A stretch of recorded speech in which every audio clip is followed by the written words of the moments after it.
Welcome to Austin Action Fest podcast, where the action is. I am one of your hosts, Keisha CG, and I am one of the coordinators for Austin Action Fest. One of our other hosts is Benjamin Reddick, and I will let him introduce himself. Ben Reddick, aka the Violence Conductor, Lord Reddick on occasion. I'm glad to be here and have some fun with y'all. And another one of our hosts is Miss Danielle Kevin S. Weatherford, and I'll let her introduce herself as well. All righty. I'm Danielle Cavendish Weatherford. I'm also the owner of the Rock Group. I'm the CEO and owner of the Rock Group, and I am the Chief Creative Director for the Austin Action Fest. All right, thank y'all so much. So we have a guest with us today. Thank you so much for being with us. We have Mr. Matt Poitras, and Matt. Danielle has an intro that she is going to give you to give our audience an idea of who you are. Okay, All right, here we go. Cue the drums, the clash of the swords, the roar of an army rallying behind one name, Matt Poitras. In a world where the past collides with the future, where warriors rise and legends are forged, one man stands at the crossroads of history, imagination, and pure craftsmanship. Craft, conquer, create. Let it echo. Let it fuel your fire. This isn't just a phrase. It's a battle cry for dreamers and creators alike. With over 25 years of mastery, Matt Poitras is the director, producer, editor, cinematographer, prop master, armorer, leather, craftsman, and costume designer whose creations are as iconic as the heroes who wield them. From the halls of MP Filmcraft, where each stitch and stroke of paint brings worlds to life, to the sets of Disney Entertainment, Matt has shaped some of the most unforgettable characters and universes in history. Star Wars, The Mandalorian, Indiana Jones. The tools of his trade have graced the hands of legends like Stephen Colbert, Jimmy Fallon, Owen Wilson, and Vince Vaughn. Craft, conquer, create. Matt's cinematic conquests are as varied as they are breathtaking. To go Viking in 2015 and Vikings of Jomsborg, two groundbreaking documentaries diving deep into the ferocity and culture of Viking reenactors. No Chance in 2020, an 80s action parody that took nostalgia and turned it into an adrenaline-fueled spectacle. Desert Terror 2021, a pilot blending World War II drama with sci-fi thrills and total rewind in 2023. A love letter to the action-packed absurdity. But now, the crowning jewel in his legendary portfolio is here, Nightlife. Shot over 3 years in the magical realm of Sherwood Forest Fair, this epic documentary plunges you into the gritty, awe-inspiring world of full-contact jousting, starring David W. Shade and the indomitable new riders of the Golden Age, with a soul-stirring score by Proud Peasant. Nightlife is the ultimate tale of chivalry, strength, and artistry, directed and edited by Matt himself, and distributed by Vision Films Incorporated. This Bad Bueno Films production arrives on January 28th on Amazon, Apple TV, Google Play, Vudu, and Vimeo. Craft, conquer, create. Bad Bueno Films, known for its bold fusion of humor, creativity, and high-quality, low-budget brilliance, has been the perfect proving ground for Matt's unparalleled skills. Projects like The Last Posse and Nightlife showcase his ability to merge history and fantasy, all while making it look effortless. From medieval battlefields to the distant galaxies, from period-specific props to battle-hardened armor, Matt Poitras crafts more than objects. He crafts worlds. His creations inspire filmmakers, cosplayers, and collectors around the globe, leaving a legacy of artistry and innovation in his wake. This is not just the story of a man. This is the saga of a creator whose vision knows no bounds. So let's raise our voices and rally behind the cry that defines his legacy. This is the legend of Matt Poitras, a man who doesn't just make history, he builds it. Oh, thank you. That was definitely the best intro anyone's ever done for me. Thank you very much. You're welcome. Yeah, I get jealous every time we do this because, like, I don't know if you've ever have you introduced me like that before? No, I'm going to introduce everybody at some point. I've got to introduce everybody. So They're long, but they're fun. So yeah. No, that was good. So welcome, Matt. Good one. And it sounds like you did your research too. I did. I tried. Definitely. No, that's really, really dope. So we're gonna jump right into the fun stuff, Matt. So how did you get started? I know you do. Tell everybody what exactly it is you do, and then talk to us a little bit about how you got started in film and all this crazy stuff to begin with. Okay. Well, basically, what I do for a living is I'm a leather craftsman. It's one of the ways I make my living, anyways. Sometimes I work on a film and stuff, so that's another way I make a living. So, in the film industry, I work in usually the prop department. I'm usually either a prop master or armor. Armor, for people who might not know what that is someone who provides weapons and guns and stuff like that. I kind of prefer to keep it like on that side of when I work in productions, because the prop master stuff is just handling a lot of mundane props that are just not really that interesting to me. And I have a lot of expertise in weapons and guns and stuff like that, and handling them safely and safely on set and stuff like that. So that's basically what I do for a living. The film stuff has started to pay off a little bit, with selling the last couple films that I did to distributors for further distribution and stuff like that. So I'm kind of an all-around just filmmaker in general, on multiple levels, as well as producing and editing and organizing. Unfortunately, is the other big thing that being a filmmaker and on the level that we're doing it on, like where we're not like big budget level yet, so we're not really even medium level budget yet. But I would really like to get to that point where we're sending out proper call sheets and having a proper production schedule and everything like that, not just shooting a day on the weekend or a day on a weekday or something like that. I'd like to have a production that's like shooting, have an actual production schedule where we're shooting stuff. But anyways, that was kind of long-winded. Can I ask a question? What's Sure. holding you back from having that right now? It's just funds, really. It's like we're self-funded for the most part. Where we find somebody, like the last screening event we had, someone there decided they wanted to put some money into Total Rewind. So, that like we're not getting like $100,000 budgets to make any of this stuff. It's more like like we made No Chance for 45K. It's not a big budget to work with, especially when you're doing an action movie. So I think like we're getting to that point where the next level for us is to actually get properly funded and make a feature, make a series or whatever it's going to be next, and get that out there in the world. And maybe have a distribution deal before we even go to start making stuff. I'm not sure. We do know some distributors now, and we do have some relationship with some of them. So it's like that's kind of a nice foot in the door.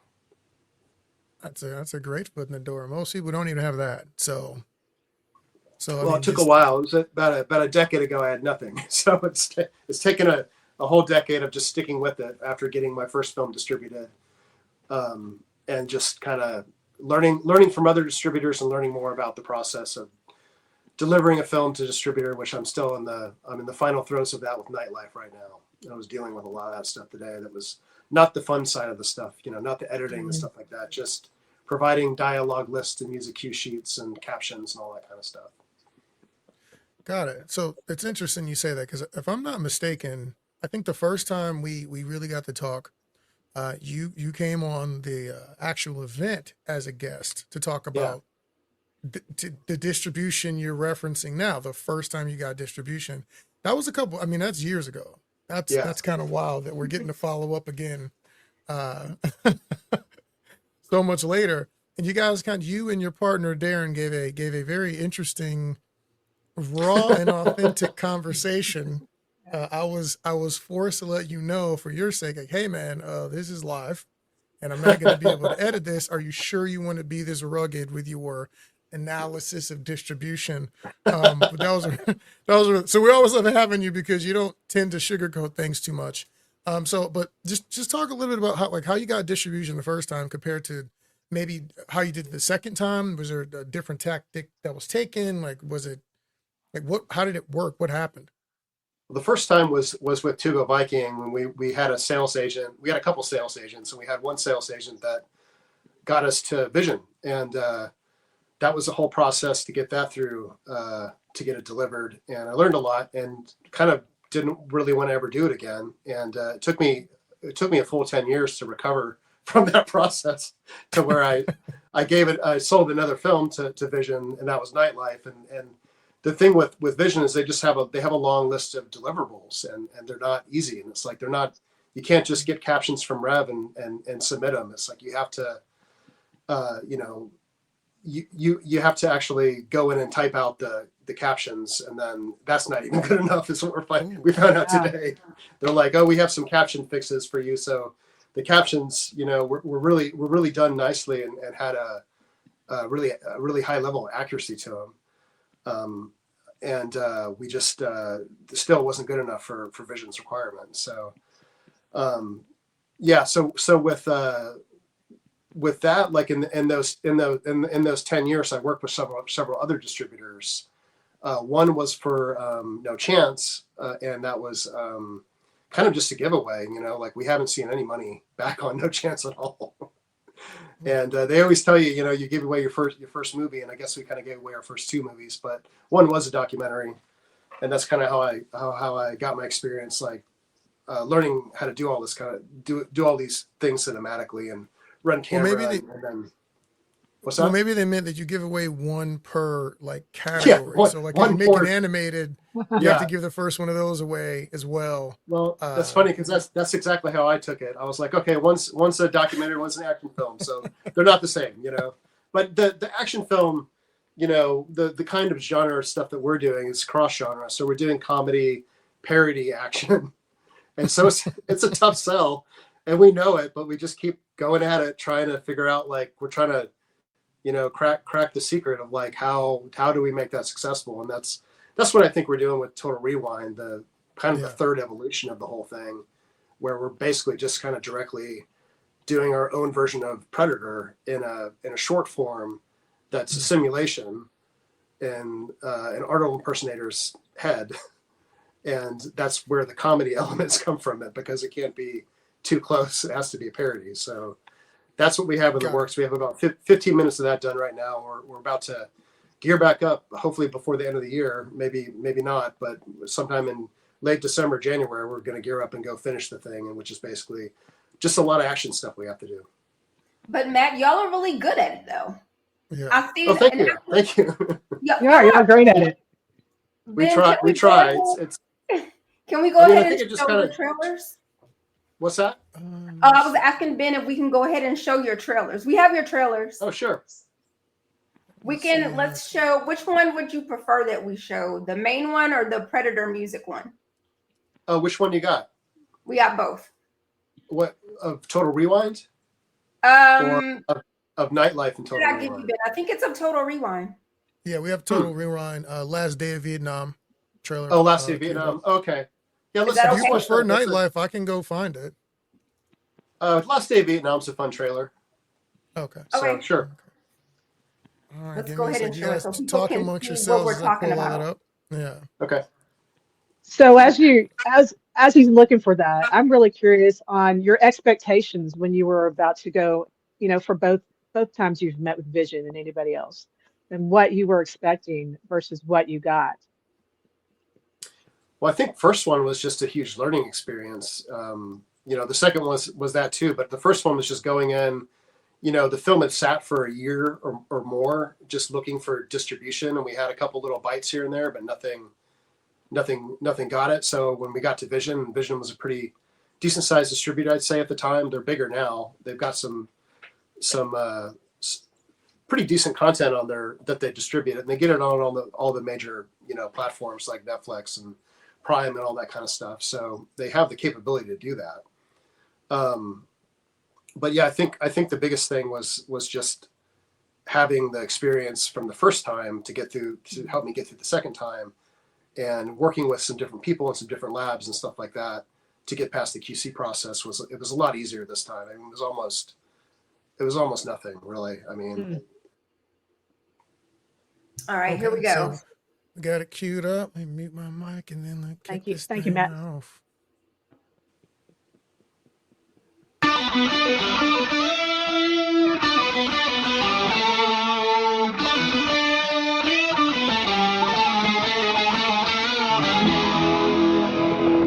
It's the last day of Vietnam.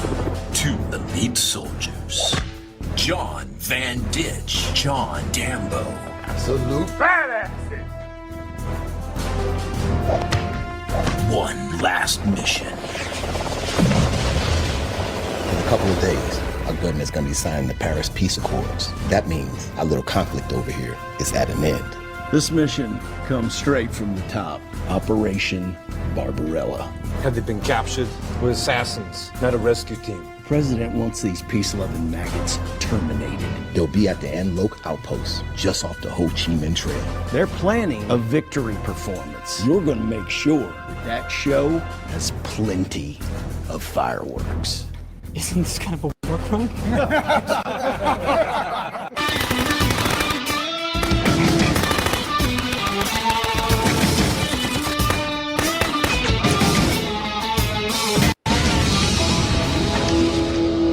It's the last day of Vietnam.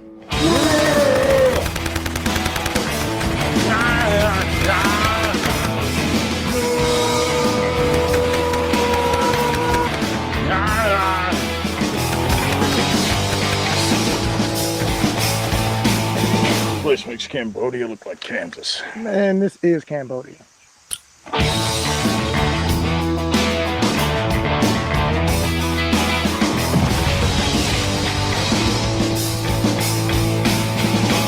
Better dead than red.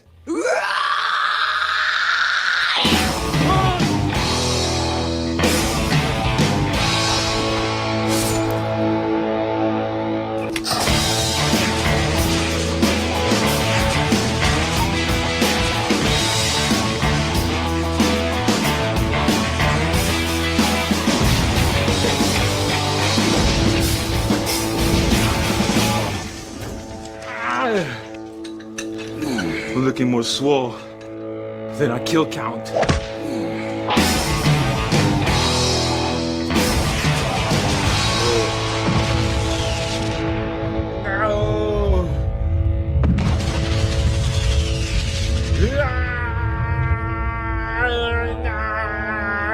Total Rewind.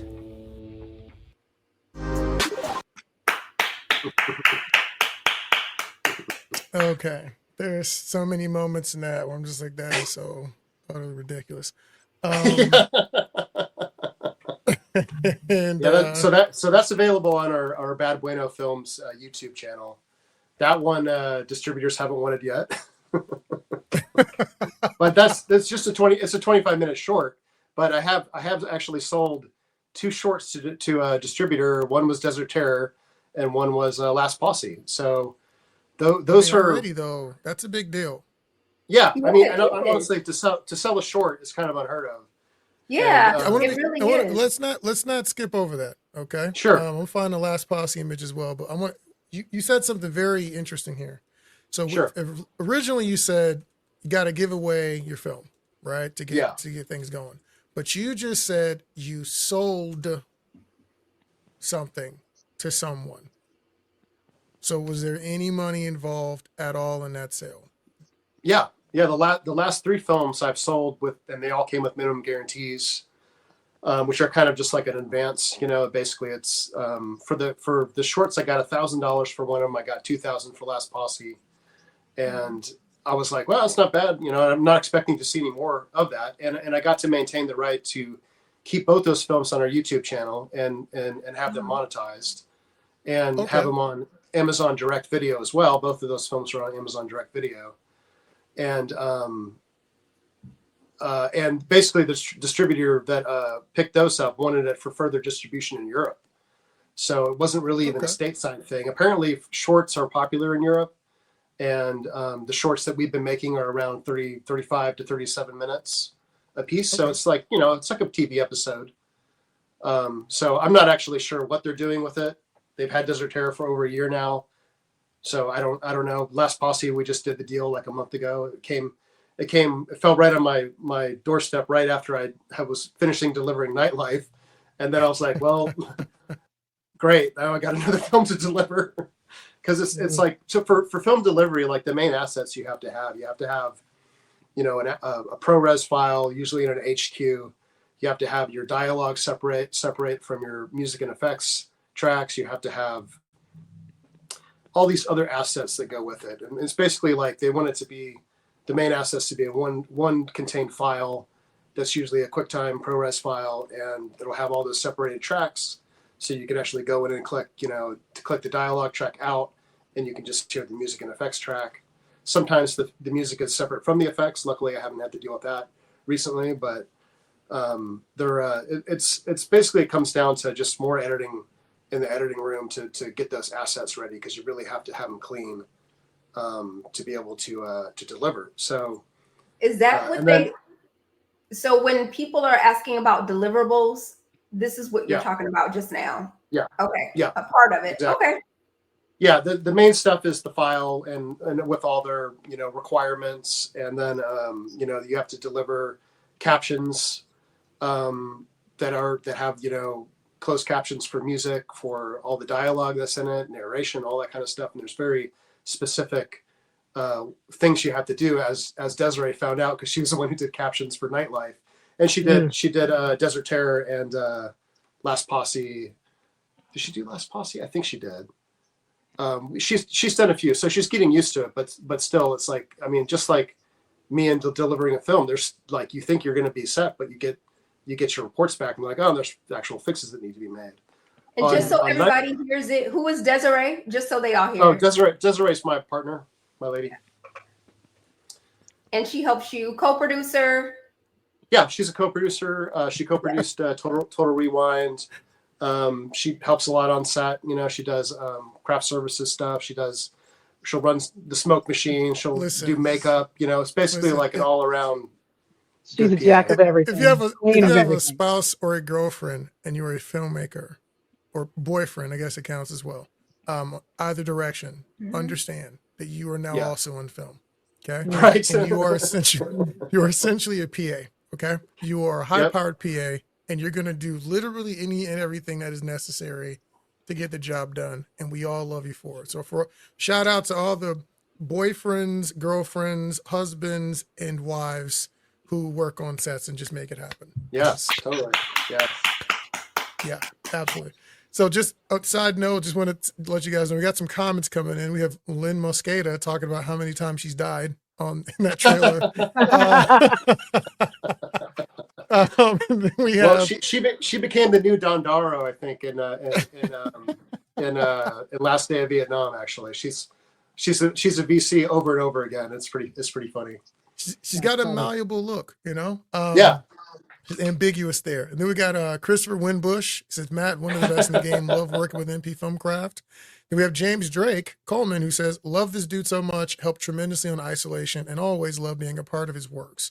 So just people know this, we had James Drake on here, a few weeks ago. This is how we think filmmaking is supposed to go. These are a bunch of different creatives working together to make things happen. And everybody produces their own stuff, acts in their own stuff, and comes together to collaborate. So it's really cool to see that happening in our comment section. So just wanted to make sure we knew that was happening there. Yeah, those are all good people that I've collaborated with multiple times. And yeah, it's been, more and more, it's just like the more you do films here in Austin, the more people you pick up to collaborate with. And it's great. I mean, it's like you said, it's the way films should be made. It's something we want to be successful at monetarily and make some money on. But at the same time, it's like making movies with your friends and people that you love to work with is like, you can't really beat that, No, you can't beat that. Absolutely. That's awesome. Yeah, it's exactly the way it should go. Absolutely. So of all the things that you kind of listed, like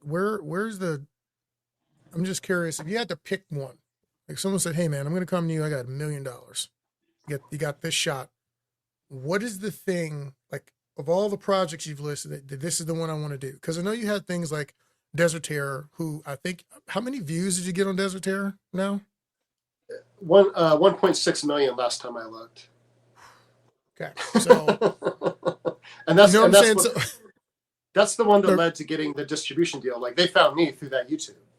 So it's like the YouTube thing was never our goal. We just kind of had the channel that we didn't have it monetized before that video, even though we had the subscribers to do so. I was like, what's the point? We're not getting enough views. But that one video made it worth it to monetize. And I'm not sure exactly why it was successful on YouTube. It may have been the World War II sci-fi cross-genre thing, or just World War II shorts are really popular.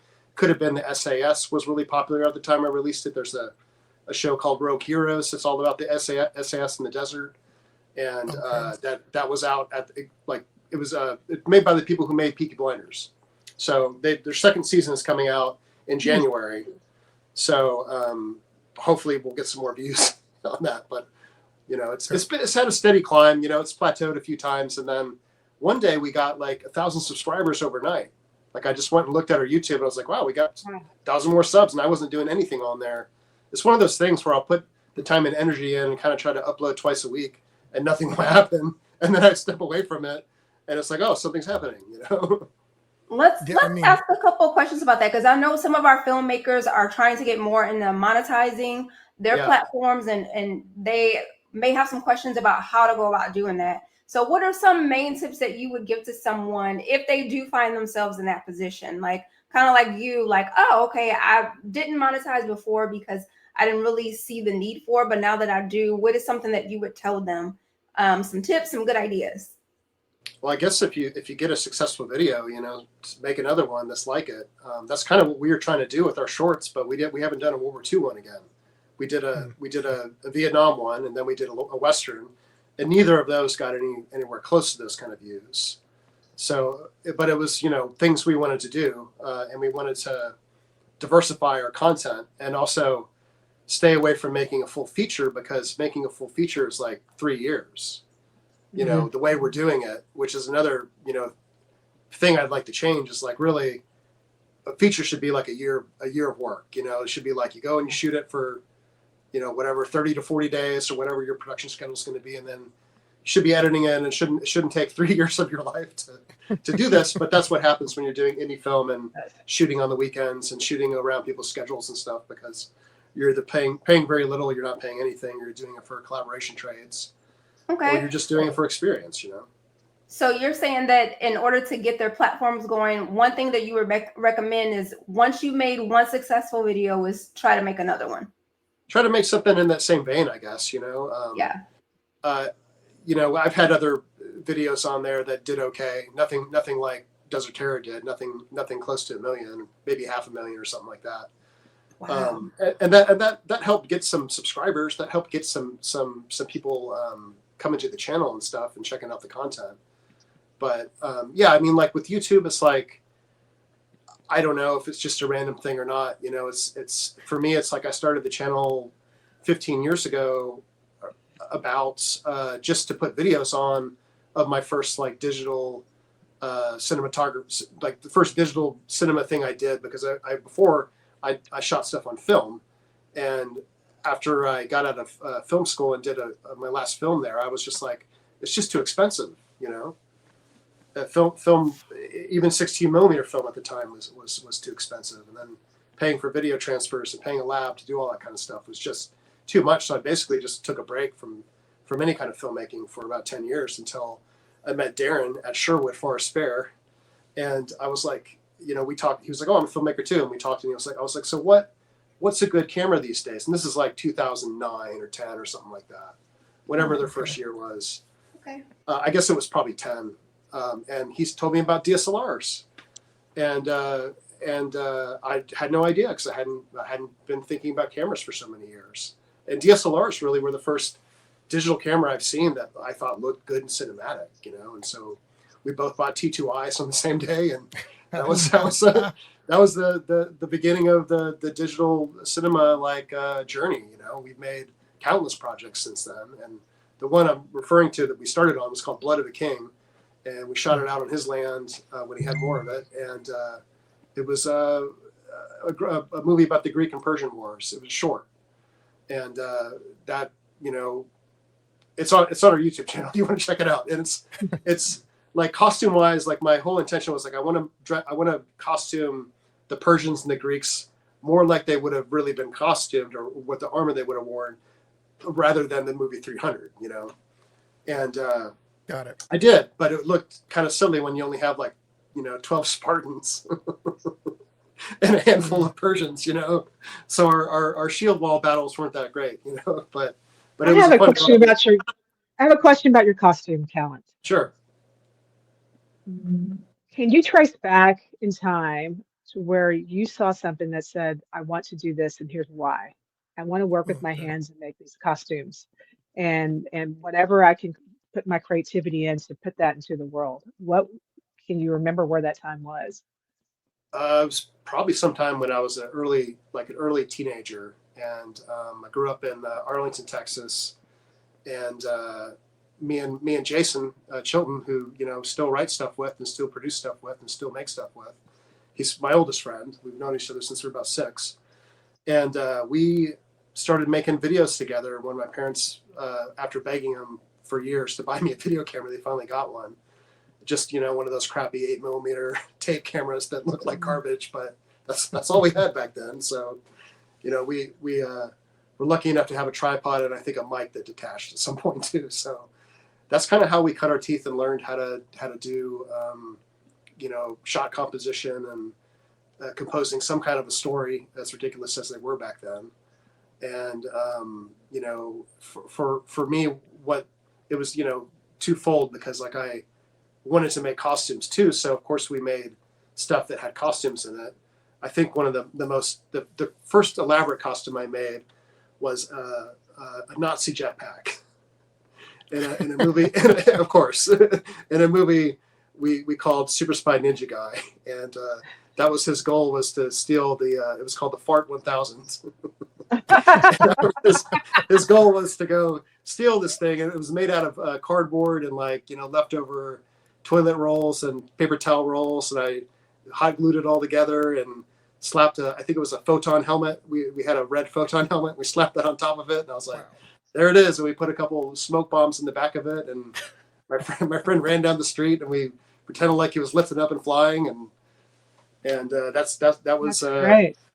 That was kind of where constructing things started. It was like I learned a lot from working with cardboard and hot glue. It all makes sense now. Yeah, right. That story. The fart part are the a lot of things clicking. A lot of things are clicking in my brain. Cool. But yeah, and then I think later, so in high school, I continued to make movies. I took photography, and my instructor was kind enough to just let me turn in video projects for photography assignments.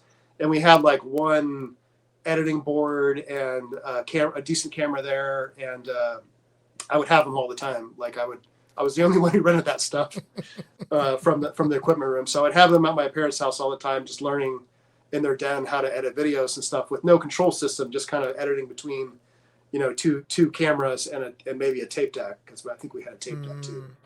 So it wasn't I think what it taught me was like how to compose a scene within camera, where you're basically editing the scene in your head while you're shooting. I learned that from like a very early age. So now when I go to do stuff, it's just kind of built into my skill set. So we don't necessarily need storyboards and shot lists and stuff like that. Although a lot of times we have a shot list that's kind of a must-have shot list, just to kind of remind us what we need. And sometimes that just flies out the window the second we get on set. And this is one of those things I want to improve to where this doesn't happen, because there's just a lot of things that happen that our productions have so many costumes and props and stuff. It's like I'm running around trying to like get all that organized with some help, of course, but it's just a lot to deal with, and then have to go direct a movie and sometimes shoot it at the same time. Being pulled in multiple directions is just like the way I've always looked at it. And our team, we've always talked about people being predators, producer, editor, so pretty much like a one-man army.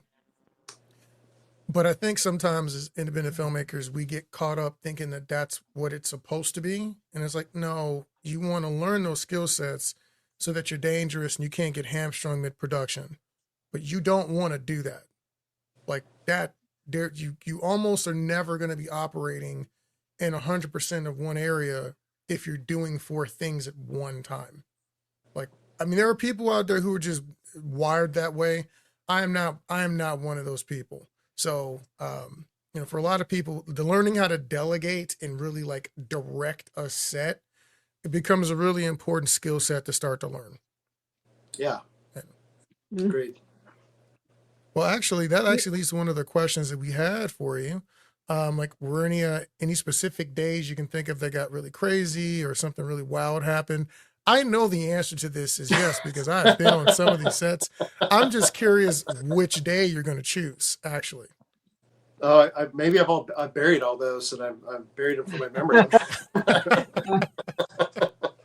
I mean, we've had some tough shoots. The last Total Rewind shoots were tough for a number of reasons, but mainly because we just 2 days we got rained on, one day we got rained out, and then just it was hot. We were in the middle of the summer because we're shooting in a jungle, so we kind of wanted to look like a jungle, and that's the time of year that stuff looks good out there. So it's there. I think there's like always issues with movies on every level, because I've worked on other ones that had more issues than we've had, ones that had millions of dollars for a budget, and it's money doesn't necessarily solve everything, but like I think in some ways it can complicate things more, especially when you get to the SAG level of making films. Then it's like, well, now it's complicated, I mean, but many people think that it does. Obviously, it solves certain problems. I mean, you get better there's talent, some you get things. better gear, but Right. No, I hear what you're saying. Again, it's one of those things where, if someone said, hey, Ben, I want you to go make a, $20 million, I don't know, Marvel film, that's probably a little bit above my pay grade at this point in time. I'm not skilled enough or experienced enough in managing that much of a production with the VFX and all the other stuff. Like, I really wouldn't feel comfortable stepping up. It would cause more problems for me than it would probably resolve, to be honest with you. I would. That's an interesting thing. I know you would, but I have not directed the 10 million. I don't know if I want the 20 million yet. The greedy part of me is like, let's do it. I think I can figure it out, but I don't. The business side of me is like, I don't know about that, I'd like to just have $1 million to start off with, like that would be, I've worked on films that had that and more, and I'm just like, can I just have $1 million of that budget so I could do my own thing, with my own crew and pay people properly, and crew up more than we're crewed up, I want to circle back to something you said earlier, Matt. Speaking of budgets, you mentioned that I think it was the first film you guys made that the budget was, or you raised $45,000. Remind me, was the budget $45,000? We raised like less than $20,000 on Indiegogo. Okay. And then we put in our own money. Okay. Okay. That's what it was. You put in. It was a combination of a lot of stuff, but one of our partners put in the most money. Okay. So you raised $20,000 on Indiegogo? Yeah. This is years ago. I mean, this is like probably almost maybe 10 years ago at this point. Because no chance. But that's we don't want to skip over that though. No, again, we've had a few guests that have raised quite a bit of money. Can you talk to us about how did you guys do that? Well, before we get into that, we want to make a note of that. You pre-sold $20,000 worth of product to people. Yeah. That's impressive. So just shout out, because I think people often overlook what's happening on these crowdfunds and on these things. Like, people are willing to put up money in the hopes that you would deliver a product ahead of time. And some of these people have no reason to trust you. They don't know you. So that's actually really cool. But continue. I mean, yeah, as far as crowdfunding goes, I've done it twice. First time was for To Go Viking. It didn't raise much, but it got me enough to get over to Europe and back. No chance, basically it was enough to get us close to the finish line. But then at the end, we found Vernon Wells, and he was willing to come to Austin. And then we, had stuff to pay for, like the sound mix, and we got a 5.1 done on everything. So, it was a little costly there, but we are thinking about doing another crowdfunding thing on probably Indiegogo. And it's really just a matter for me to get inspired to do it. But it's, sometime early next year for the sequel to Desert Terror, which is a working title right now. It's just called Nazi Terror. That may change. We don't want it to come off as too it's an exploitation film or something like that. It's not really that. It's really just a World War II sci-fi film.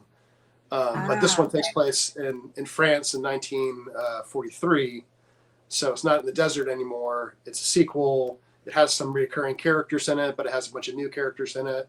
There's 2 American characters. There's a Polish character. There's some German characters that we'll be introducing, and of course, a bunch of French resistance people. So it's. But that's actually that actually comes up a lot. I've seen a lot of things. Even like Call of Duty Warzone is essentially Nazi. It's Nazi sci-fi, World War II sci-fi. Yeah. So there's some of that thing. Yeah, and if you played the Nazi zombie thing on Call of Duty, it's like that's all, like there's like a mad scientist building tech and stuff like that. And I'm sure that was some of the inspiration for me to do Desert Terror, because I was like, the idea had been around for a while to do something with the SAS in the desert, and I just never had the resources or motivation to do it. And then I was like, well, why don't we, combine it with the sci-fi element and see what happens, just to see if that would be popular. And it was. And I guess I just wanted to build, a flying drone that was, gigantic and round. And heavy. So do you have a process? I mean, not a process, but what project takes precedence over another project that might have an equal bit of action and whatever to it? Well, the way I look at it is like not having projects take precedence over one another. It's more of like what can you obtain in that time in your life, and also for us, what we're like our docket of films right now is basically Nightlife is coming out end of January. Last Posse, I guess, is going to be out somewhere in Europe. I'm not really sure. They don't really tell me these things. But the next thing is to finish up Total Rewind Predator, and then put that out in the world, which is basically just going to be on YouTube for right now, and see what that can get us, and then work on the Nazi Terror sequel, and then this summer I want to shoot a 3rd installment of the Viking documentary series, To Go Viking 3, because the big festival that I go to over in Poland, in Wolin, it's going on 30 years now, and I'm kind of just like, I really want to go back and see all the people, all my friends over there, and I love traveling and making films, and I have much better camera gear these days to really be able to capture that scene. Like in Nightlife, there's a lot of slow motion stuff with the joust, because we found if you're not shooting in slow motion, it's just really quick, and it looks really beautiful in slow motion. So we shot it in slow motion.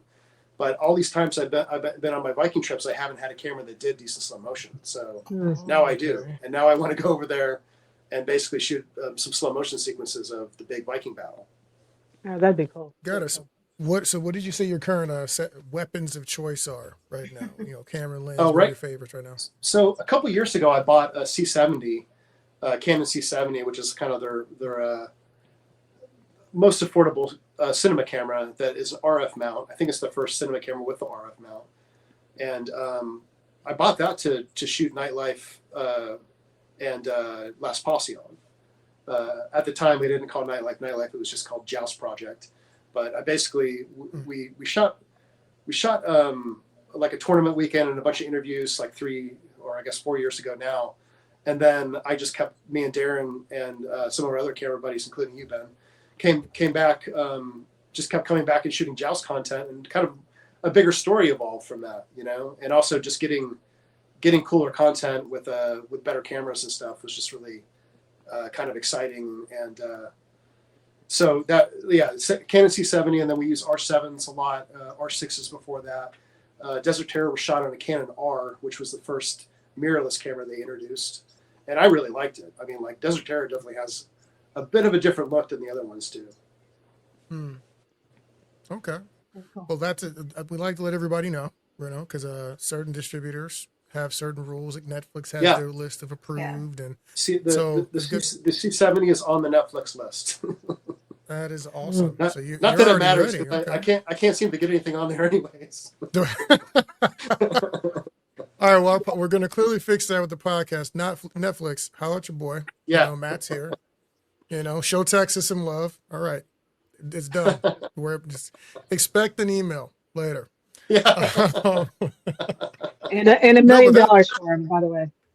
Exactly, get some MGs. But no, I'm actually, this is really cool, man, because there's a lot of stuff that you're saying is you're just dropping it casually, but selling short films, people don't even do that. Moving them, getting anything for them, let alone a minimum guarantee. That's awesome. That you're basically Cinderella at this point. You actually put something on YouTube, okay? It went viral. People saw it, and then you got a distribution deal. I don't even know if that's replicatable. I mean, congratulations, but also that's years of work that went into that for that one to hit. Yeah. You know, there was breadcrumbs, so there's also that. But speaking of which, when you mentioned how you got started, you know, I don't know if you guys even know this, but I started with my mom's camcorder.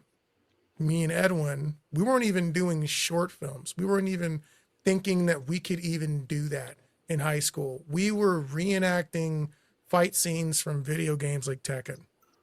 Oh, is there any footage of that somewhere? No, that would be really great. Yeah. There's no footage of that. There is a tape of me acting as when I was in like the first grade. Apparently I was Aladdin, and I was a star. I didn't tell my mom because for some reason I didn't think it was important, so she's really mad. But we got a tape of me performing.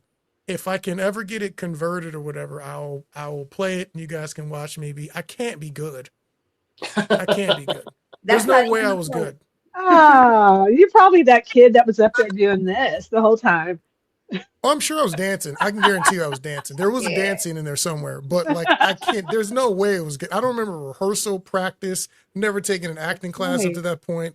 There was no way it was good, but it will probably be entertaining. So I will share it when I can get a hold of it. Speaking of Matt, I know you mentioned directing, producing. Do you ever put yourself in any of your own projects? Yeah, unfortunately, I do sometimes. Did you say fortunately or unfortunately? Unfortunately, I do. I love it. That's hilarious. I played a British guy in Desert Terror. You see me very briefly. I have a few lines, and I'm basically just cannon fodder. You know, I needed a guy to die, so I was like, yeah, I'll do it. I'm in the very last scene in Total Rewind where I actually do have a scene with Chris Wimbush, and awesome. I play an army doctor. And it's kind of like almost like a kind of a dry humor kind of almost like a scene you see like an airplane or something like that. Yeah, those are great. We do what we got to do to get it done. Sometimes you got to put yourself on. Sometimes you got to be in the mix. I enjoy suiting up and doing stunts and stuff like that. Even though I'm getting a bit old for that. Like I don't mind, getting dirty, and falling on the ground and stuff like that. And if there's a gun to shoot, I enjoy shooting them, so it's fun. I was one of the banditos in Last Posse, and I don't think anyone knows it. Because we went out and shot it. It was just me. It was me and Desiree and my son. And I was like, I need someone to shoot dust rounds at me. And so I had my teenager shoot dust rounds at me, and I set up the camera on a tripod and had Desiree run it, and that's how we did it. And we shot it right down the street from my house. And it worked fine. It worked fine. And it's the sniper's POV in it, so it's like that's why probably no one really notices that it's me. But no, that's actually so. If you got a chance to play any role, any film, like what would be the dream though? Is it the Nazi sci-fi mad scientist? Is it Scythian armor guy? Is it like, what is it? Probably a Scythian armor guy. If I actually was going to be in front of camera for a role, definitely want limited dialogue. I don't want to have to do something too dramatic, maybe like the stoic older soldier, I actually was just in a film. I was just in a film as a Viking, actually, called The Relic Dragon, and I helped them out with some costumes and some props and some other things, and they cast me in it as one of the Guardian Vikings in the scene, and it was fun. I had a good time. That's awesome. Where'd you guys shoot that on? It was shot out in San Marcos and in Bastrop. Okay. And we shot one day we shot 2 days at Troublemaker Studios in Austin, which was cool to get to go see that finally. Okay, so this is a good question, but with all the things that you've done, all these different projects you've worked on, it's like, what's the most memorable like moment? Like, oh man, I can't believe this is happening. Is it one of your projects when somebody else has said some huge star you got to work with? Like, was it Vernon Wells? Like, what's like the like top one or two moments like that for you? I mean, I think Vernon Wells was tops for a little bit because it was fun, you know, directing him in a scene and working with him. And he was very casual, you know, both me, Jason, and Darren went and picked him up at the airport and took him out to eat. And, you know, the next day he's, you know, making an action movie with us in a warehouse facility somewhere in Austin. And, you know, for a while that was probably tops as far as experiences go. And that shoot went really well that day too. Thank God. But yeah, I don't know. I mean, like there's so many, and it's like sometimes after a shoot, I'm not in the best of moods because I'm kind of just grading myself on how I did and how if I got the content I wanted to get and if I got it the way I wanted to get it. And there's always something that drives me crazy, like, you know, I'm missing a shot or, you know, something didn't go as well as I wanted to. And then usually when I get home and load the footage on the computer and start playing around with it, that all disappears because I'm like, even though maybe I didn't get that shot, everything's looking really good, and you know, it's just kind of the creative process of making movies. It's like sometimes you set out to get something and it doesn't come out exactly how you wanted it to, but it came out good enough to be in a movie.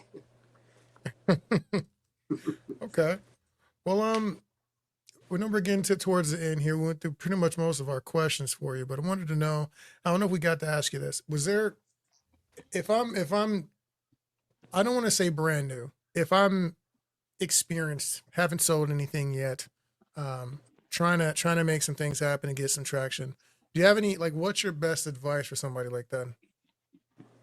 Trying to make this and turn this into a profession, you know, not just trying to be a weekend warrior. Like, what would you tell someone they should maybe focus on or look at, or how to get distribution? Like, what would you tell them? So just keep at it, keep making things, and if you really want to be successful in it, and you're trying to be successful in the film industry as well, just work on whatever needs help. You know, if someone needs help in the art department, go help in the art department. You know, if they need help managing costumes or props on set, go do those things. You know, if someone needs a BTS shot, go shoot that. These are all things that I do, you know, on the productions I work on. The last one I just worked on, I shot BTS, you know, on the side just because it was fun. You know, it gave me a little bit more to do, and it made me able to observe the filmmaking process a little closer, and then also replay it. You know, when I get the footage home, and be like, okay, yeah, that's how they did that. You know, and for me, it's like it's just another level of learning things, but also, you know, helping out a production with providing some BTS is always a fun thing to do anyways. I wish we had that on our productions. Like we lack so much BTS on our stuff, and it's like I always find what we're doing kind of so interesting and how we're doing it kind of, yeah, because like you wouldn't really know it if you pulled up, you know, you're just pulling up to one of our shoots, you'd be like, are you sure there's a film shoot today? Because there's no box truck, there's no trailers, very minimal crew, very minimal camera gear. There's no Dana dollies for the most part, although we've had those a few times. But that's something I'd like to remedy. I explicitly remember gearing up for one of these shoots that I was working in with you, and we're next to a park. Those children, and we have, you know, MP4s, ARs, all this like war gear and a minigun, like full, yeah, like fully attacked out. And I'm like, all right, just smile. Let's just make this not as weird as this could be. It is also Austin, so you probably shouldn't be too surprised that this is happening.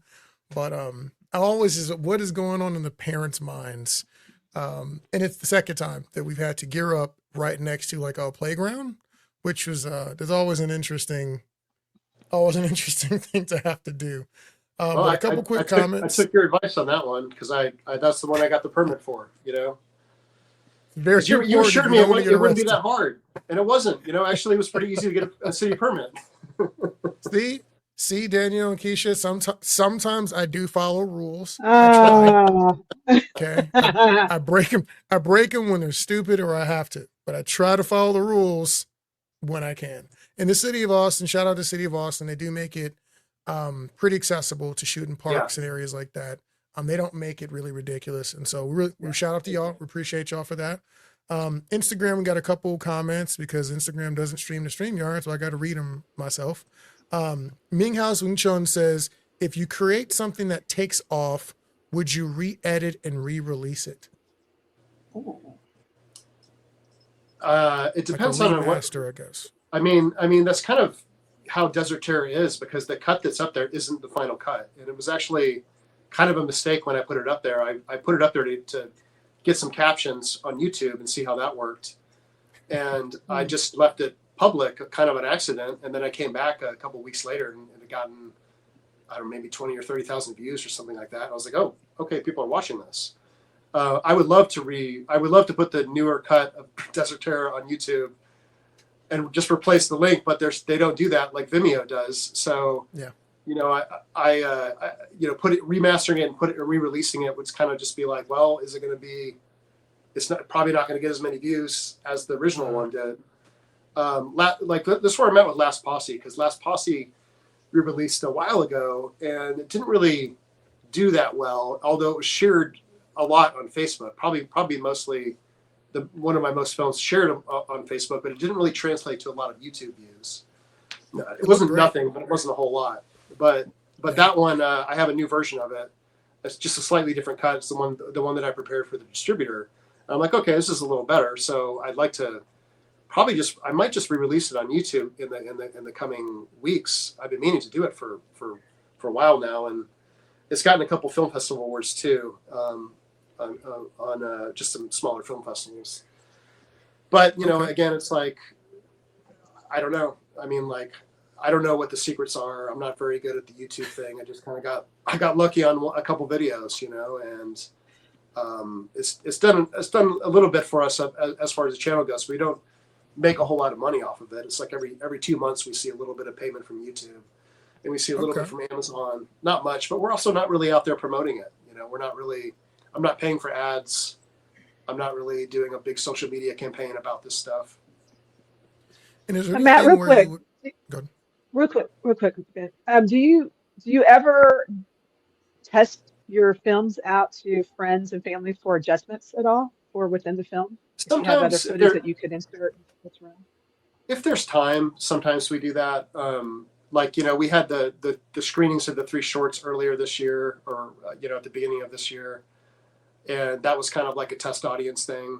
It's hard, we don't pass out questionnaires or anything like that, but I mean, yeah, it's something I would like to add that to the filmmaking process. Sometimes it's just you get so in the depth of the edit and finishing the project that you're just kind of done with it, Yeah. Nightlife was kind of interesting because Dave Shea, the guy that's it's about basically his life story. He had a little test screening of it just spontaneously when he was at an event in New Orleans. And I think he had maybe 30 people in the room, and he said they had all really had good marks. No one was confused. Everyone seemed to enjoy it and stuff, and wanted to support it. So I'll take that as our test audience. Nightlife was kind of an interesting one because I sold them my first cut of the movie, and the way it went down was just it had been sitting for 4 or 5 months, and we were originally intending to just release it in parts as a YouTube series called Nightlife that was just like, probably divided up in 3 parts, and it was working okay. And but I was sitting there and in my shop one night and was like, what am I doing with this? And I decided I'd email the main lady over at Vision Films, and I sent her the trailer link and cut out the end of it that said available on YouTube, and sent it to her. And she said, looks great. Can I see a screener? And I was like, shit. Okay. I don't have a screener. So I had like 60 minutes of the film edited, but I didn't have anything new from the new footage edited. So I sat down for about 4 days and edited it and strung it all together. Didn't even watch it. And I just sent it to her. And she said, she had some notes, she wanted me to cut out all the cursing and said some of the jousting sequences were a little repetitive, which they were at the time. I did some modifications there. I just went from there. And then once she offered me the minimum guarantee and had the paperwork, I was like, well, now I have to cut a final cut of a film. And it took me about a week and a half or so, just kind of going back and forth. That's kind of how it came together. And now I'm happy to say it's a really tight cut. I really like it. It's a really good cut. Very cool. Okay. Well, anybody have any other questions before I get to the final and one of the most difficult questions we have for you tonight? No, I'm just going to say this. I'm digging the guns behind you, by the way. That's it. Oh, yeah. Thank you. These are all tools. They're all prop guns, and they're all available for rent. As part of how I do some of my living is I rent guns out to productions, and most of the airsoft ones I'll let go without me. So there's some really high-end airsoft guns that I have. Like I have a couple Uzis. I just got a Thompson, and they're all gas blowback, which means the bolts go back and forth like a real machine gun does. And they're all fairly expensive, But then again, I have a prop company, and it's fun to have toys, and I use these toys in my own productions, and then sometimes I use them in other people's productions. But the trend for guns these days in film productions is like nobody wants a real gun anymore. Yeah. And it makes the job as an armor a little easier. Although I'm kind of like debating, like, am I really an armor if I'm not managing real guns? But I like what I've learned about being an armor is like I just like making people feel safe around guns, whether they're real or not real. And some of the experiences I've had in the past few years have been pretty positive with guns, and just making people feel comfortable and making sure if you're working with a revolver and it's unloaded, and if you have dummy rounds, make sure they're dummy rounds, Yeah. And we got through last posse without a single injury, gun related injury anyways. I think we all got some other bug related injuries, but I kind of did that to prove that you can do a Western safely with blanks, because most every shot in that movie was accomplished with a blank. We did have a few guns that weren't blank guns, but that was because I couldn't afford all the real ones. No, that's awesome, man. Oh, so there's your gun talk for you. Okay. That's important. And another comment from one of our viewers. Who's your favorite person to work with besides Des, and why is it Lynn? Lynn's fun to work with. She's been with us for the major projects. I can't pull favorites. Okay, and just so any audience that maybe can't see, that question was from Lynn. Yeah. That's about her humor right there. So speaking of can't pull a favorite, here we go. So name a classic horror action film that you feel was done perfectly, and to touch it would be a great disservice. Basically sacrilege. What is your movie? I guess it would have to be Predator, the one I'm making a parody funny thing about right now. So wait a minute. Okay. So I guess I am kind of touching it a little bit. I mean, yeah. I mean, you kind of holding his hand a little bit here.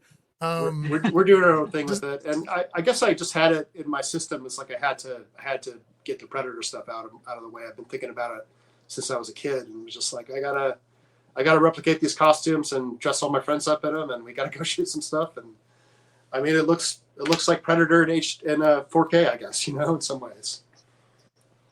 Okay, that's I'd have to say Predator is probably pretty good. I wouldn't say perfect movie, because I don't really think that exists, but I would say it's pretty up there. It's got a really great. I mean, like, it's hard to, like, I'll watch it for reference a lot of times, so I'll just end up watching the whole movie, because it's hard to it's hard to walk away from it. You're just like, oh, let me just keep watching this because it's so cool. But I'd say that's awesome. It's crazy that older movies like that are still hold up like that, and we have so many things now that just don't. Yeah, I know. It's few and far between when you find a movie these days that is an action movie, especially, that has those kind of elements in it. I found more or less like this. There's a lot of good series that exist these days. Not necessarily action series, but there's a lot. a really good series out there to watch, which is, more to watch, just more content. Absolutely. I've been watching clips of What's your Landman. favorite series? I think they wrote me in right now. Favorite series? I would have to say The Nick. It is a 2-parter, 2-season, 10 episodes Soderbergh masterpiece that takes place in New York in the early 1900s. Stars Clive Owen. And I think Soderbergh shot the whole thing on a red, like he actually physically shot it. He was the DP. I think he edited it. I think he directed it. I think he wrote it. Okay. And it's got some really amazing music by Cliff Martinez, I believe is the artist. But I would have to say The Nick is my favorite series. It's about 10 years old, I think, or more. And it's just a really good look on, what it was like to be a doctor at a hospital called the Knickerbocker in New York in 1900. It's really, really interesting times. Probably why I set Last Policy in 1903, Okay. Awesome. Well, also just so sweet. Facebook here, we got Paul Purvis. He says The Thing by John Carpenter. That's his choice. Right. Yeah. It's a good one. So what we're going to have to probably do is get some of you action fans back because we're going to do some movie reviews real soon. I think tomorrow we're looking at maybe talking about, we went and watched Craven. So we might have to weigh in. Have you seen Craven yet, Matt? No, but I heard the Critical Drinker's review of it today. I'm trying to avoid people's reviews because sometimes they review things and like, oh, I hate it so much. I'm like, well, it was a 6. I didn't hate it. So I'm trying to walk in with eyes unclouded by judgment. Okay. But we're going to start doing that too. Some people, all our film fans out there, we're going to start throwing it out. We'll have some of you on the show to talk about some movies we watch because I've been taking a break, but now I'm re-engaging my work with my movie pass, and I got to put it to use. I got way too many credits, so I'm about to burn through everything that comes out that's got action in it. I will be in a theater, and I will tell you if it is worth your $15.99. All right, so how much is it these days? I don't know. $16 for the movies? 23, 15. Yeah. I don't walk out the theater without spending like $50-$60. Dead serious. Because it's normally at least me eating or me and Erica eating. And it gets expensive very quickly. Yeah. So it is what it is. So I'm a fan of MoviePass. For the time being, MoviePass is a pretty good deal. But on that note, we got to wrap up here. But Matt, if people want to follow you on your journey, what you got going on, support any of your projects, where should they go? Where's the best way to reach you if they want to hire you? Like, what are we doing here? I mean, you can always reach out to me on Facebook, emails, a good way to get in contact with me too. If you want to check out my website, it's mpfilmcraft.com. Bad Bueno Films on YouTube is our channel if you want to keep up with our video content. That's pretty much it. We do have stuff on Amazon video. I don't think you can look us up by studio, but you might be able to. But Desert Terrace up there, Vikings and Jomsborg, the full feature is up there for sale. That was another one that I was offered Vision wanted to pick that one up, and at the time I just couldn't do it because it was too close to the last time I had to do a delivery with them, and I was just like, so when it came back around to Nightlife, I was like, okay, yeah, I can do this one. But anyways, Vikings and Jomsborg is up on there, so yeah, you can follow me on those things or send me a friend request on Facebook. Cool, man. That's what I like to hear. So, Keisha, Danielle, any final words before we get out of here? I just say thank you for being here. I appreciate your craft, your talent. Thanks for having me. Thanks for saying that. Yeah. You're welcome. Yep, pretty much the same. Thank you, Matt. Appreciate your time, and thank you for talking with us. Thank you. Appreciate it. This is All fun, right. guys. Yeah, so this has been Action Addicts Podcast. Thank you for joining us, everybody in the crowd. Please like, share, subscribe. We need to get those numbers up so we can bring you bigger and better guests. The more numbers we get, the better guests we can put on here. Please continue to engage, shoot us comments. We follow those things after the show as well. And join us live. We're here almost every single week. Join us live every other week. Join us live. have questions ready, because these guests we have, as you can see with people like Matt, they're willing to tell you the secrets. They're willing to, most people are very open-handed with the information, and that's why I bring them on. And it's to help educate everybody so everybody moves forward collectively. On that note, we love you guys. Keep fighting. Bonds Conductor, I'm out.